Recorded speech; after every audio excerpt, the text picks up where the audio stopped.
Bom dia, Marcos, bom dia a todos que nos ouvem, nos assistem, um prazer mais uma vez participar aqui do Panorama. O nosso tema de hoje, saúde emocional dos idosos. Há bastante abalada nessa fase, nessa época de pandemia? Os idosos estão fazendo tudo aquilo que a gente preconiza como não se fazer em períodos normais, de se isolar, de evitar a interação social. E isso tem afetado bastante a saúde emocional deles, tem recidivado, tem exacerbado doenças prévias, doenças da mente, como ansiedade, depressão. Eles que já, alguns podem ter tratado em algumas outras épocas, pode abrir quadros que eles nunca passaram por isso, de ansiedade, de depressão, como eu falei. Então eles podem reativar, eles podem abrir um novo quadro dessas doenças, e tudo isso tem complicações, já que é um organismo geralmente com outras comorbidades. Não vai ser só a ansiedade, não vai ser só a depressão.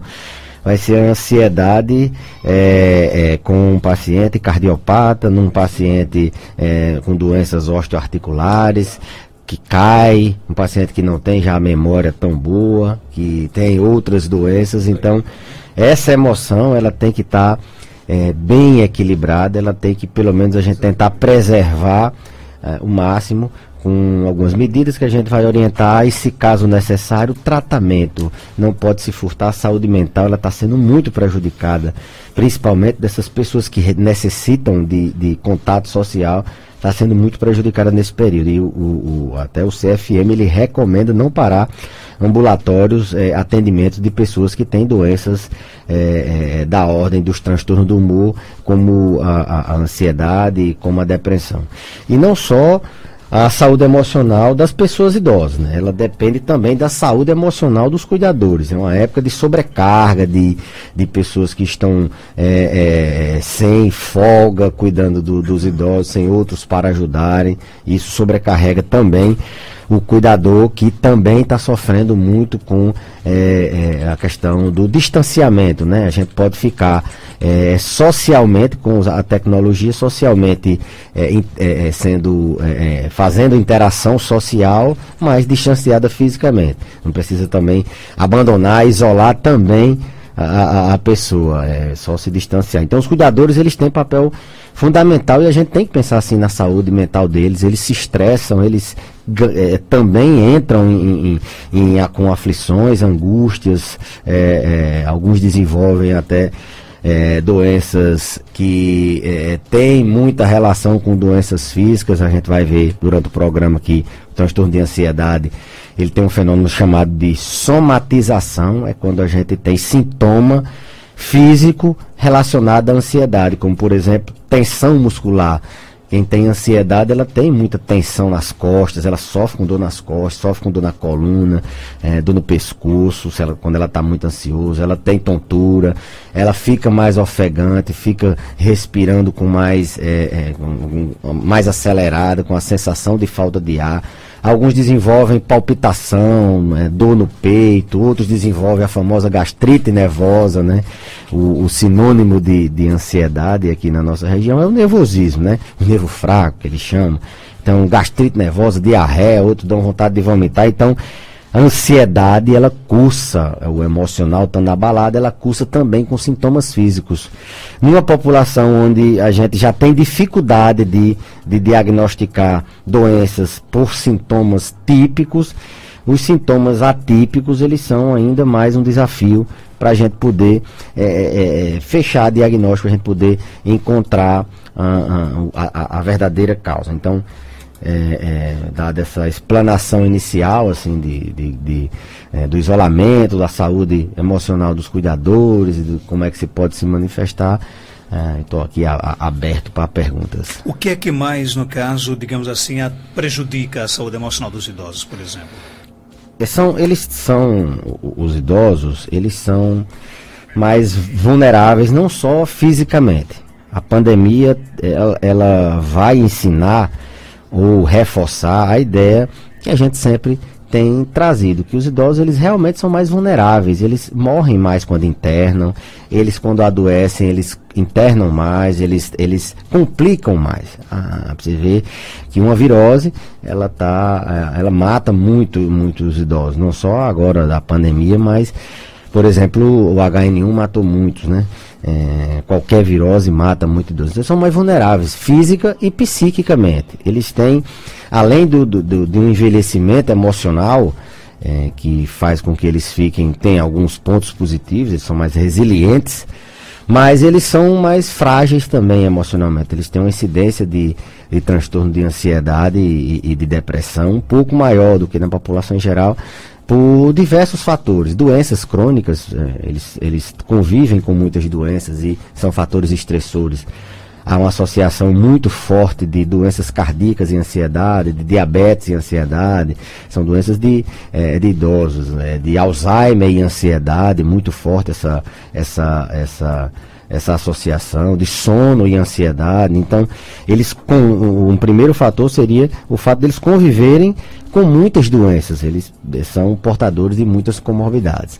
Outros fatores que podem serem gatilhos ansiogênicos, assim, eu diria focos de ansiedade, são as perdas, né? Eles perdem amigos, a faixa etária que eles perdem muito amigos, viuvez, a própria relação familiar que altera, ele meio que perde aquele, eu diria, poder dentro de casa, e outras gerações vão convivendo, ele vai perdendo um pouco da sua autoridade, e as próprias limitações físicas são fontes ansiogênicas, o medo da morte, os medicamentos que eles tomam. A gente sabe que muitos medicamentos, inclusive, têm um transtorno, um subtipo de transtorno de ansiedade que é causado por medicamentos, vários medicamentos. Medicamento para pressão pode causar, medicamento para dor pode causar, um número leque de medicamentos para diversas doenças podem causar ansiedade. Então, muitas doenças, perdas, a questão da proximidade da morte, medicamentos e fatores estressores que podem acontecer, assim, são temporários, uma separação do neto, uma separação de um filho, uma pandemia, é um fator estressor muito importante. O fato dele ter que se isolar, ele achar que nunca mais vai poder sair na rua, se sai na rua, todo mundo recriminando para o bem dele, logicamente, o convívio ali 24 horas com as mesmas pessoas sem poder sair, então é mais um fator ansiogênico. Então o idoso ele tem muita ansiedade, ele tem também depressão, são os dois transtornos do humor que modulam as emoções deles em virtude desses e de outros inúmeros fatores. E o que fazer para tentar, por exemplo, reduzir? Tem cura à saúde esses agravamentos ou não? Sim, a questão do que fazer, Marcos, eu vou começar por que tem se orientado, né? Eles se ocuparem, ressignificar o cotidiano. É muito complicado a gente acordar e não saber o que vai fazer. Então é importantíssimo eles terem uma rotina de atividades. E aí não é só atividade, uma atividade bonita que eu vejo os outros fazerem, eu vou botar para meu pai e minha mãe fazer. Se ele não se adapta àquela atividade, se ele nunca gostou de pintar, você tenta e ele não consegue, você tem que adaptar ele a uma rotina que ele se adapte. E rotina não é só fazer arte e terapia, não.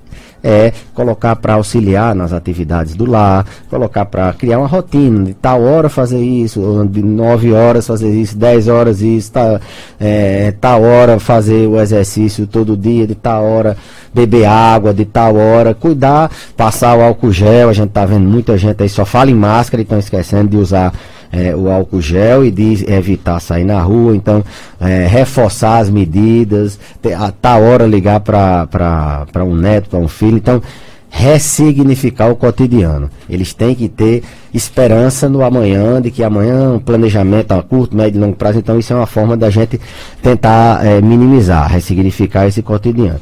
Mas o cuidador deve estar atento também, e o idoso deve estar atento no cuidador, a discursos, a atitudes, comportamentos que atestem que ele está precisando de apoio, de tratamento, não só de prevenção, com rotina. Quando isso não resolve, mesmo assim ele continua ansioso, continua sentindo palpitação, continua sentindo uma dor inexplicável, continua tenso, nervoso, sem dormir, preocupado, repetindo medos com situações ameaçadoras que ainda não se concretizaram, que não são reais ainda, são irreais, podem até ser reais, mas essa tensão, esse medo, esse pensamento muito acelerado, essa preocupação e excesso antecipatória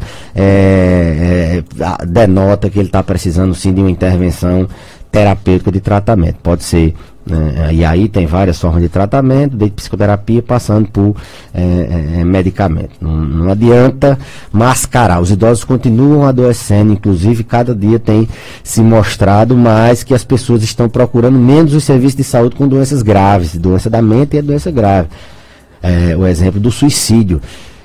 A pandemia não, mas a epidemia do HN1 2008, 2009, o número de suicídios aumentou bastante, porque as pessoas tinham essa recomendação de isolamento e os idosos ficavam isolados realmente, então isso aumentou a incidência. A gente viu aquele ator esses dias que cometeu o ato extremo, né, um ator da Globo, então eles também estão mais vulneráveis à depressão, e depressão no idoso é aquela coisa, muito sutil.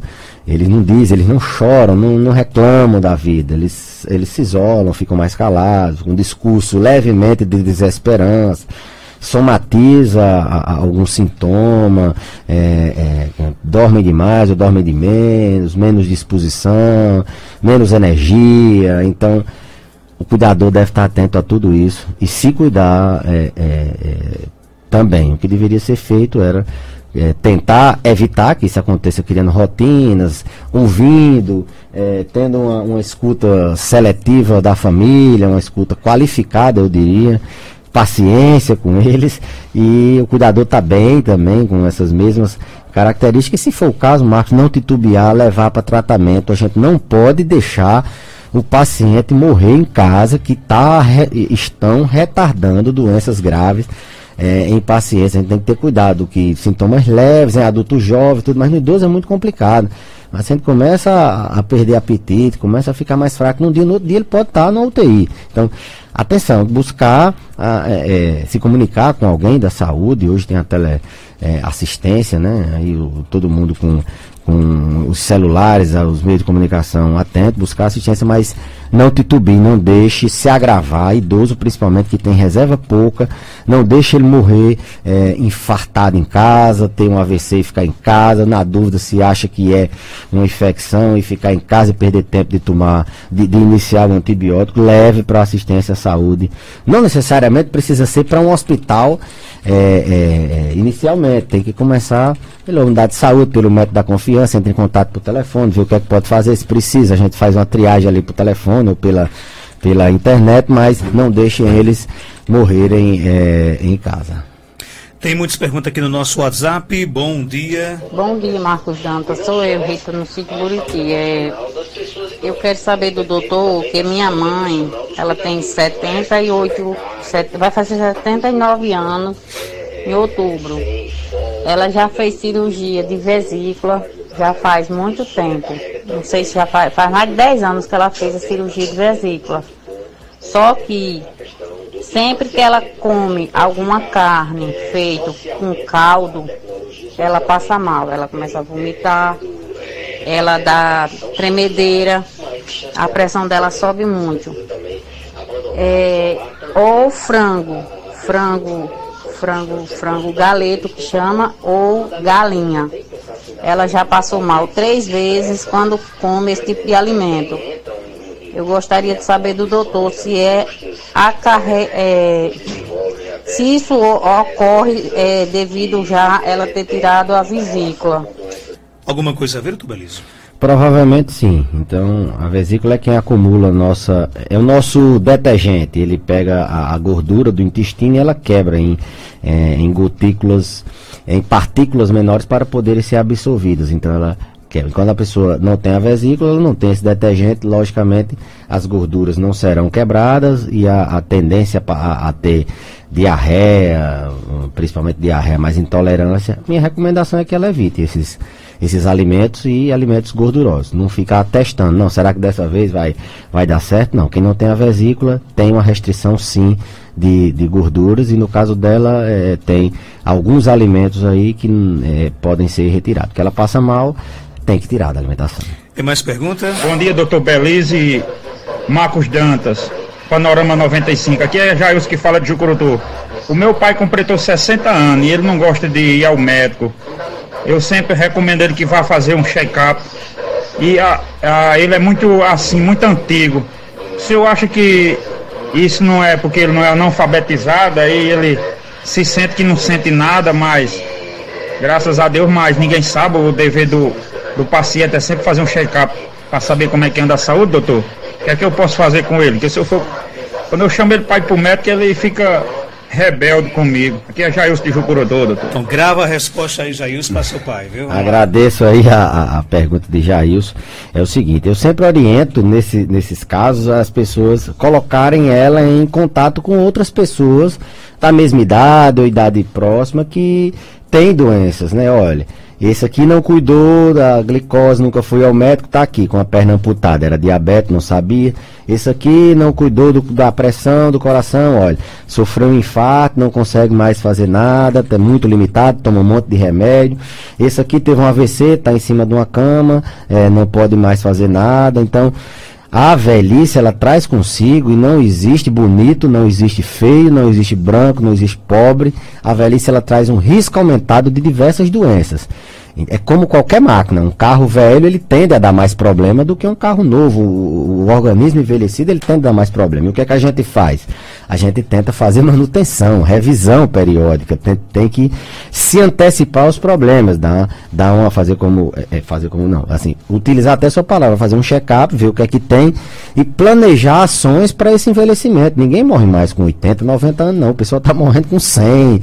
Então ele está agora na metade da vida dele, provavelmente. As doenças, mesmo que ele sinta rígido, independente, as doenças vão começar a quererem aparecer. E às vezes intervenções simples fazem com que ele, não necessariamente é remédio, mas intervenções simples, a gente pode modificar esse curso de um envelhecimento que pode não ser saudável, ele ficar mais vulnerável, sofrer mais, ou o envelhecimento saudável, que ele vai viver a velhice sem doenças. Então, coloque ele em contato com pessoas da mesma idade que tiveram problemas pelo mesmo fato de não procurar auxílio médico antes. Tem mais pergunta aqui. Doutor, com quantos anos devemos procurar um geriatra? A geriatria é a especialidade que ela previne doenças, ela planeja um envelhecimento saudável, ela faz com que as pessoas vivam mais e com qualidade, e ela trata doenças específicas da velhice. Eu sempre digo, não tem idade assim que a pessoa vá para o geriatra, não. Tem gente com 60 que ainda não está precisando, tem gente, o ideal é que vá a partir de ponto de corte de idade 60, 50 anos, mas tem gente com 40 e poucos que tem muitas doenças, tem aquele perfil de uma pessoa idosa, ele deve ir, muitas doenças, por exemplo, tem ou muitos fatores de risco, sedentário, obeso, fuma, não dorme bem, tem muitos fatores de risco, deve procurar. É aquele especialista que cuida do paciente com muitas doenças, ele não cuida de doença, não, ele cuida daquele paciente com muitas doenças ao mesmo tempo.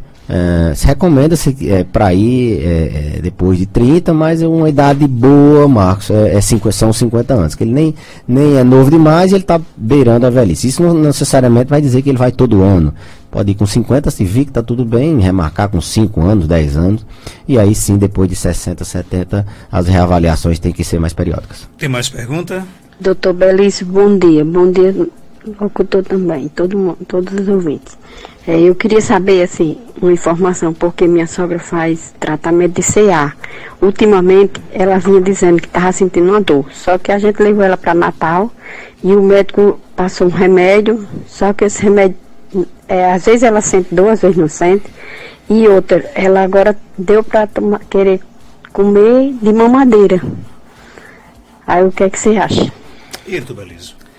Olhe, de uma hora para outra, se ela tem condição de mastigar e deglutir, não é recomendado. Porque ela vai perder esse mecanismo de deglutição. Ela vai começar a atrofiar a musculatura da deglutição, de dar o goto, né? Assim como a gente diz. Ela não vai ficando fraco e ela não vai mais conseguir colocar a comida da boca para o estômago, vai ter dificuldade de mastigar. Se ela parar esse movimento, isso não é bom. A gente tem que tentar voltar com que ela mastigue, se ela tiver condições de mastigar, ficar só na mamadeira. Isso a gente tenta postergar o máximo possível. Tem mais perguntas chegando, bom dia. Belísio, bom dia. Um rapaz aqui, ele tem 38 anos, toma remédio controlado e só vive tremendo. Nem para comer direito ele come, com a tremedeira nos braços, nas mãos. É através da medicação? É muito comum medicamentos controlados, principalmente medicamentos utilizados para esquizofrenia, para outros transtornos, como transtorno bipolar, até mesmo antidepressivos, eles têm um efeito adverso bem comum, que é a tremedeira. Desde tremedeira, passando por rigidez, às vezes eles ficam muito duros, mas assim, como a única coisa que ela me disse que ele faz de diferente é a tremedeira, o tremor pode sim ser da medicação. Agora, é um tremor benigno, viu, Marcos Dantas? Não vai, no caso dele, está atrapalhando dele se alimentar. A gente tenta deixar a dose mínima eficaz, tem que ser um ajuste com o médico dele. Mas lembrar que essa tremedeira não é uma tremedeira maligna, não. É uma tremedeira que é esperada, é calculada pelo remédio. Está tratando a doença, mas tem um efeitozinho adverso. Tem mais perguntas chegando, bom dia. Bom dia, doutor Belísio Neto. Eu gostaria de saber que eu estou sentindo um entalo. Sinto assim como esteja uma coisa entalando, sabe? Até a água me prejudica. A água, café, qualquer coisa que eu como me prejudica. Tem conta a ver com o coração ou não? E aí, doutor Belísio? Entalo, né? Entalo é uma sensação de desconforto quando a gente deglute. Pode ser desde doenças no próprio esôfago, né? No trato gastrointestinal, boca, esôfago, estômago. Pode ser uma doença do refluxo, ela cursa muito com sensação de bolos, passando por doenças da topografia do pescoço mesmo. Às vezes um nódulo de tireoide ele dá a sensação de entalo. Doenças então físicas, doenças clínicas mesmo, até doenças como a gente falou hoje, transtorno de ansiedade, ele pode sim cursar com entalo. A gente não aposta de cara, assim, principalmente pelo relato que ela fez aí breve, que seja alguma doença emocional. A gente aposta em doença clínica, vai pesquisar, palpar a tireoide, vai ver a história dela, se tem azia, se tem refluxo, se se engasga, se não se engasga, e a partir disso a gente vai bolar uma forma de fechar esse diagnóstico, mas passa desde doenças físicas, como essas que eu relatei, até doenças como ansiedade. A nossa amiga Ivanilda, lá em Cruzeta, pergunta para o doutor Belísio Neto. Doutor Belísio, tenho 48 anos, ultimamente minha respiração está ofegante, o coração pulsa forte, parece até que está pulando, né? E fico cansada com frequência. O que pode ser nesse caso? Olha, a gente falou desses sintomas aqui durante a explanação que a gente estava falando da saúde emocional. É bem verdade, ela falou quantos anos? 48 anos. É bem verdade que esse período é um período de alterações hormonais na mulher, climatério, menopausa, e essas alterações nesse período, elas facilitam doenças mentais, assim que eu digo, transtornos de ansiedade e depressão, mas pode ser alguma coisa clínica, física, é o que a gente tem que primeiro afastar, né? Fadiga, sensação de palpitação, respiração ofegante, como são sintomas que não têm uma relação muito uma coisa com a outra, a gente sempre pensa em alterações hormonais e em alterações da mente.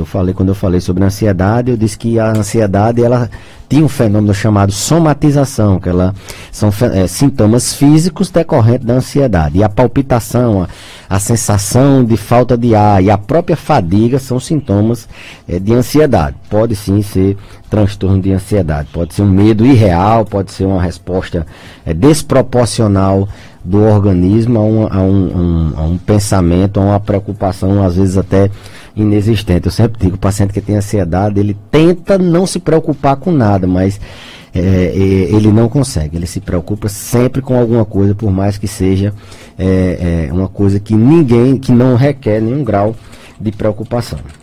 Tem mais perguntas chegando, bom dia. Bom dia, doutor Belísio. Minha avó tem 93 anos e é acamada. depois da cirurgia de fêmea. Então, no café da manhã ela se alimenta bem, na janta a gente dá aquelas papinhas de aveia, cremogema, ou se não faz o caldinho de sopa e dá ela como também. Mas no almoço ela não quer comer o almoço. Ela todo dia chora, diz que está se engasgando, começa a tossir, diz que é tudo salgado e não quer comer de jeito nenhum na hora do almoço, chora. O que a gente pode fazer? Tem alguma indicação, alguma orientação? E aí, doutor Belísio? Esses pacientes acamados, principalmente dos muito idosos, esse grupo de pacientes acima de 80 anos, ela tem 93, e que teve uma doença que limitou ela a ficar na cama, eles são muito mais vulneráveis a perda de apetite. Primeiro porque eles não têm uma atividade para gastar energia, assim vamos dizer, e eles necessariamente eles têm uma necessidade calórica menor. Isso não quer dizer que a gente tenha que dar menos comida, não. Eu até sempre oriento as famílias, nada de caldinho, de papinha, tira esse inho, né? É papa, é caldo, com o caldo com a comida, é normal. O fato dela estar no almoço, tem alguma coisa que está atrapalhando ela se alimentar. Está chorando, pode ser que ela esteja com depressão. Depressão pode se manifestar com sintomas, às vezes, impensáveis. A gente, só o fato de se alimentar, ela está chorando, pode ser, e cursa com pouco apetite. A própria disfagia, o fato dela se engasgar, isso sim é um fato do paciente não querer. Você imagina, toda vez que você vai beber uma água, você vai se alimentar de qualquer coisa, você se engasga, você não vai mais querer comer. Então, vê se ela não está com alguma disfagia que possa ser tratável, se ela não está se engasgando fácil. A gente orienta sentar ela sempre que for se alimentar, a consistência dos alimentos, usar espessante alimentar, que é uma substância que deixa a comida mais liguenta, se for o caso procurar o fonoaudiólogo, mas alguma coisa está acontecendo para que ela, isso não é normal. A gente tem essa ideia de que tudo é normal, tudo de ruim é normal na velhice. Não, ela está sofrendo, está sem se alimentar bem, talvez até por uma doença simplesmente de tratamento simples. Então, atentar para essa questão da disfagia, do engasgo dela, tem alguma coisa que pode estar fazendo ela se engasgar. Atentar por sintomas depressivos, ela tem mais do que o que necessita para ter depressão, acamada, sofreu uma fratura de fêmur, tá chorando, então tem que se investigar, tratar essas condições, tanto mentais como até mesmo físicas dessa disfagia. Engasgo no idoso é uma coisa muito comum, Marcos, que dá muita pneumonia. Eles se engasgam e a saliva, microsecreções ou mesmo a própria alimentação vai para o pulmão e faz pneumonia de repetição, pneumonia aspirativa.